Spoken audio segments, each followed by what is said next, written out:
This is Capital One Tournament Central.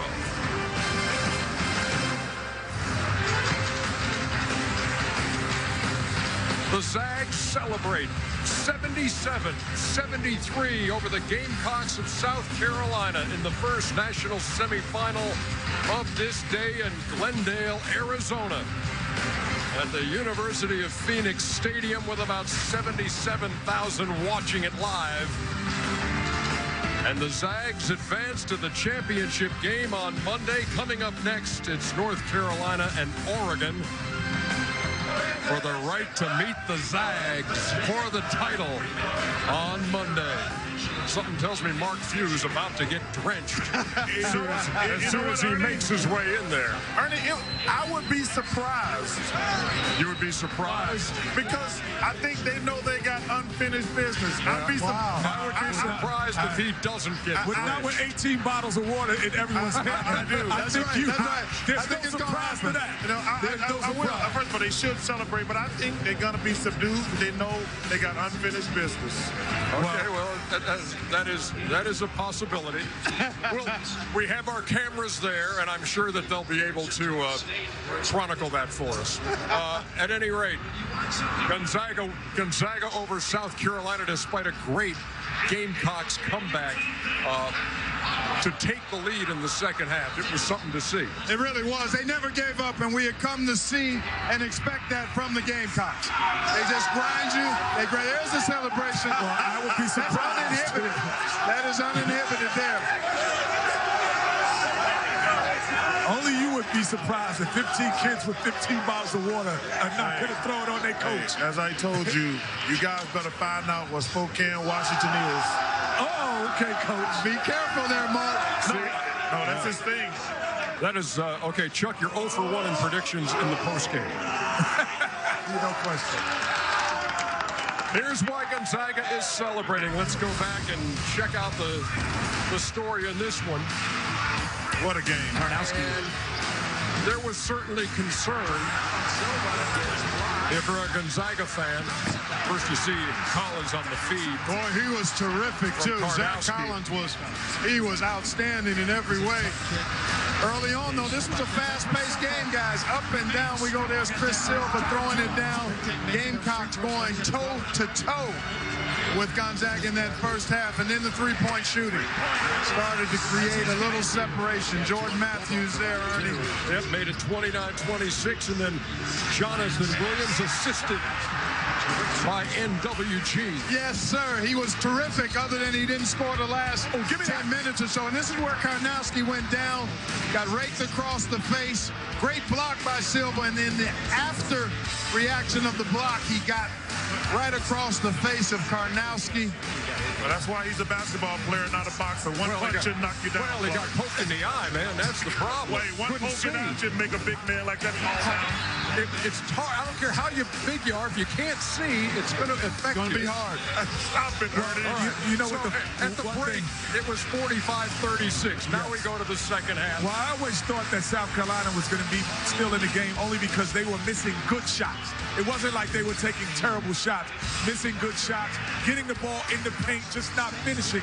So if you continue to do that, and it's only an 8 to 10 point game, even though it got up to 13, it didn't matter because you were making and taking good shots, I thought, Clark.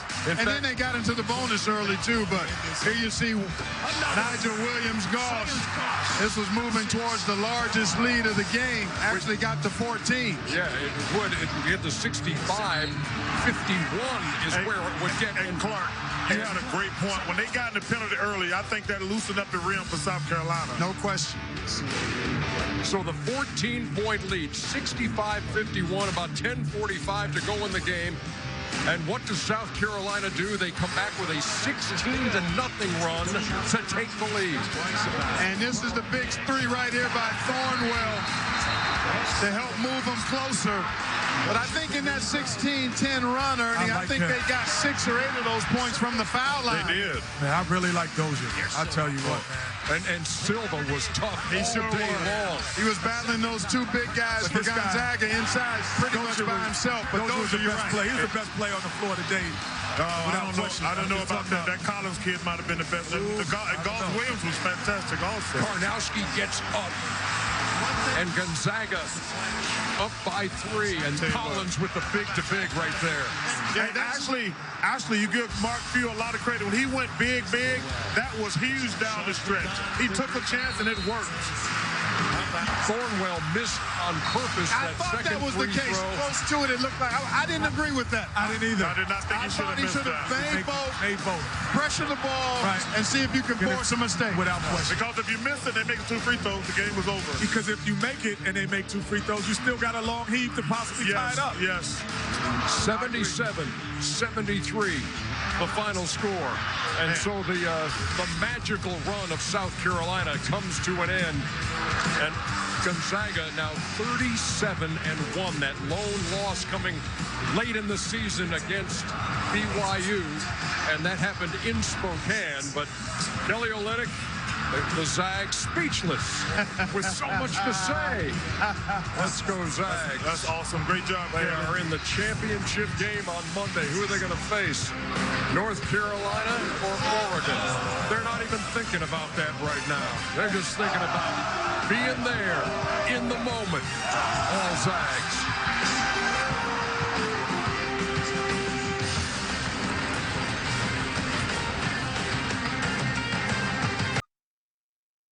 Gotcha.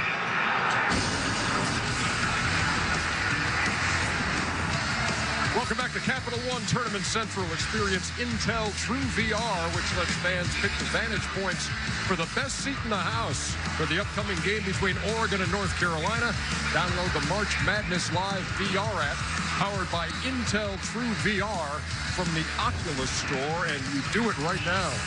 Well, if you've been watching the tournament at all, there is no doubt you have seen our buddy Sir Charles, along with Samuel L. Jackson, Spike Lee, yes, yet another series of Cap One spots. Got love for Cap One, man. Really appreciate all the things they've done for me, but love Spike Lee and Sam Jackson. And I understand that everything was done in one take.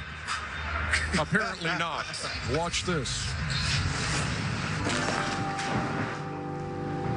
Hey. Go on now. I will. Sorry.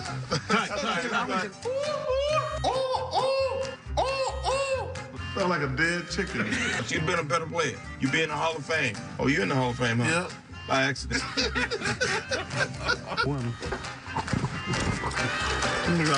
Right? I'm with you on that. Yeah, just down a little bit. That crust. Yeah, there you go. Get a little lower. We're getting down now. We're getting down. Oh, Chuck. No. You bugging. No. No. Crispy chicken and Oh, what fun. It was so awesome. We spent a couple days in L.A. I think we shot about 5 or 6, man. I got love for those guys, man. They mean a lot to me. And again, thank you to Cap One. I think the guys in the truck, as you might expect, Charles, have their own ideas of what you could be doing for wardrobe. Well, remember, that was the old Auburn days right there. No, that was my first year suit. The Moses. Oh, that was a mistake. Nice man. I had way too much confidence in myself back then. Yeah. wow. Yeah. That way. You need heels with so much wrong in those first ones. That's when I was doing that Tour de France thing. With that pocketbook, you should have had some heels. Just saying. Hey, if you're going to go there, go all the way. Hey, listen, I was a little overconfident. That was during the Dream Team. I was really overconfident at that time in my life. Obviously. North Carolina, Oregon coming up. The game you just saw here from Glendale. It was a doozy. Gonzaga advances 77-73, so the run is over. Ernie, can I ask the coach? Hold on 1 second, because we'd like to hear from Frank Martin, who spoke with Tracy Wolfson. Coach, your team fought tonight like they did all season long. They were down 14 and pulled. They actually took a 2-point lead. What can you say about the fight of your team, not only tonight, but this whole season? It's who we are. It's who we are, and that's why I've been so positive and so proud of these kids the whole year. Win or lose, they're so resilient. They don't give in to difficult moments, and that's the reason we're on this platform tonight. What did you tell them in there? People keep score when you play games 35, 36, 37 times a year, and sometimes you win, sometimes you don't. That score eventually goes away. When you impact people by the masses the way these kids have, that means you're a winner as a human being, and that's what matters. And when we get home and they realize what they've done in our community, their hearts will open up with joy because they'll be so happy that the pain of losing a game eventually goes away. I appreciate the time. Thanks so much. Thank you.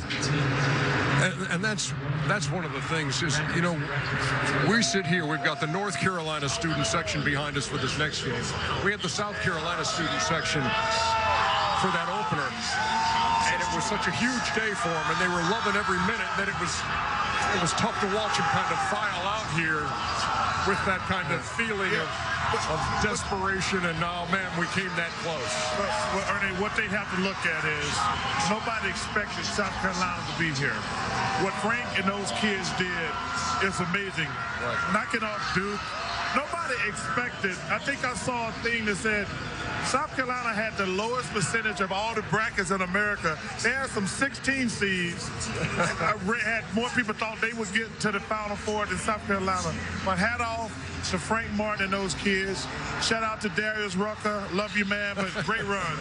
Hey, this defense for Gonzaga holds South Carolina to 38% in this game, and the offense clicks, and now they're in the championship game. They've been holding teams to sub 40 all season long, 34% in the tournament, so nothing new there. The offense picked up, and then they had to show the resilience of a championship caliber team when they got hit with that 16-0 run. They found a way to grind it out. Much credit to them, but I love what Frank Martin said. Really love what he talked about. You can be a champion without winning championships. Without question. And, you know, thank you, Clark. I said that they would be. That's very quick. No, yeah, no question. I said that all year. I said all tournament, rather. They may be until tonight. Only because I just thought that the Zags played teams close to their style of play. If they didn't see that before, I don't know if the Zags could have got by them. Great year for South Carolina. I used to spend my summers down in St. George, South Carolina. So shout out to St. George, where Mom and Pop are from. Another thing, though, this ain't the same Zag team of the past. These guys are for real, and they're going to win the national championship. According to you. How about Marcin Gortat? Loves him some Shimmick Karnowski. All right. Poland is so proud of you. Hashtag Mountain. Coming up next, North Carolina, Oregon. We'll dissect this one when we come back.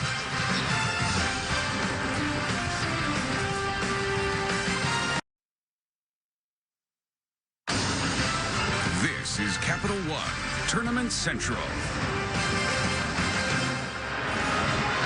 Welcome back to Glendale and Capital One Tournament Central. For the second year in a row, Infinity has introduced us to a special group of individuals who at one point in their lives were diagnosed with cancer. Yet each of them was able to fight back, beat the disease, and pursue life to the fullest. Now these survivors team up under the guidance of coaching greats Jim Herrick and Bo Ryan, preparing to take the court Final Four weekend. They are hardwood heroes, ready to show the world the meaning of the word unbustable. If you ask anybody that's been battling cancer, I think the hardest hurdle is your mentality. Not one of us is a victim. Unbustable means never giving up. Really, nothing can stop us. Being unbustable is winning at all costs, and that's exactly what these players have done. My teammates have a love for life, and there's nothing that can hold them back. I've learned a lot through them. They motivate me to go harder, to test my limits. There's more than a few guys on our team, and on the other team, they don't even have a leg. They have a prosthetic. They're happy to be on the court. They're happy to play. We just want to be examples. Don't let anything stop you. The Final Four is huge. This is just a dream come true. They're ready to show the world. Not only are they our survivors, but they're people who are going to go the extra length. Yeah, I think playing basketball and fighting cancer are one and the same. You compete to win, and as long as you surround yourself with the best people, the best teammates, then you'll be successful. 1, 2, 3. Unbustable! Over the past 6 years, Infinity has donated over $4 million to Coaches versus Cancer. Continue the fight at cbssports.com/infinity. Inspiring beyond words. And they live that out, that, you know, you may have cancer, but it doesn't have you, and they have never let it dominate them. Good on you. We've got about a minute here to talk about the game coming up. and who you like and why you like him. Clark, you can go first. Well, the effectiveness of Joel Berry is the biggest key in the ballgame for me. I think Carolina has the strength and depth up front to overwhelm Oregon, but the flow with which Carolina plays is so reliant on Joel Berry that his effectiveness is key. If he's solid and able to go, I think they win. If not, it's going to be a challenge, but I still think Nate Britt and Theo Pinson will rise up if he's not able to be 100%. Yeah, Barry was talking about being 85% on Friday. Both ankles bugging him. All right, I know who you like in this game. Tell me why. Well, I said all year, all tournament rather, about Oregon. I thought how great they were because of their backcourt. But I said the only way I thought that you could beat them if you have size on the perimeter. And Theo Pinson, Justin Jackson, his size on the perimeter. I think that's the difference because those two guys are not going to be stopped, but they will have tough shots. And it's hard to go against them because I've watched Tyler Dorsey grow up. Yeah. Jordan Bell used to play for me. I used to drive to Long Beach to go pick this kid up to come play on my AAU team, Aim High. So it's tough to go against them, though. I think it's a great matchup for North Carolina because they have perimeter size to slow down Brooks and Dorsey. The problem they got is they only got one big guy who can play in this game, and that's Bell. I think he'll get in foul trouble. They're going to really miss Boucher today. Gonzaga's waiting for the winner. Oregon, North Carolina step into the ring next.